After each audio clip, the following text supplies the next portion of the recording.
ভারতের গুজরাটের আহমেদাবাদে বৃহস্পতিবার এয়ার ইন্ডিয়ার একটি যাত্রীবাহী বিমান বিধ্বস্ত হয়েছে।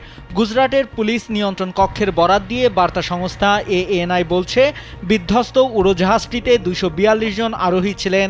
এয়ার ইন্ডিয়ার পক্ষ থেকে এক বিবৃতিতে বলা হয়েছে, ফ্লাইট AI-171 আহমেদাবাদ থেকে লন্ডনের গেটউইক যাচ্ছিল।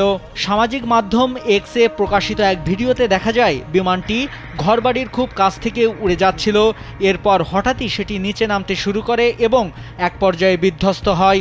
ঘটনাস্থল থেকে পরে প্রচণ্ড ধোঁয়া উঠতে দেখা গেছে। এখন পর্যন্ত ঠিক কতজন নিহত বা গুরুতর আহত হয়েছে সে বিষয়ে কোনো আনুষ্ঠানিক ঘোষণা আসেনি।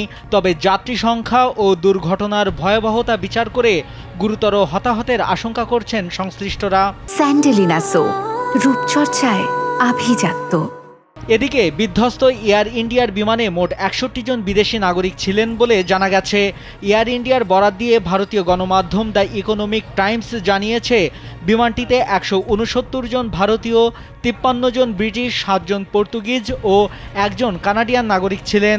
দ্য ইকোনমিক টাইমসের প্রতিবেদনে আরও বলা হয়েছে, আহমেদাবাদ বিমানবন্দর থেকে উড্ডয়নের পরপরই বিধ্বস্ত হয় এয়ার ইন্ডিয়ার বোয়িং 787 ড্রিমলাইনার বিমান। বিধ্বস্ত হওয়ার পর ঘটনাস্থল থেকে ঘন ধূসর ধোঁয়া আকাশে উঠতে দেখা যায়। দ্রুত উদ্ধার কাজ শুরু হয়। ঘটনাস্থলে অন্তত 2 ডজন অ্যাম্বুলেন্স পৌঁছায়।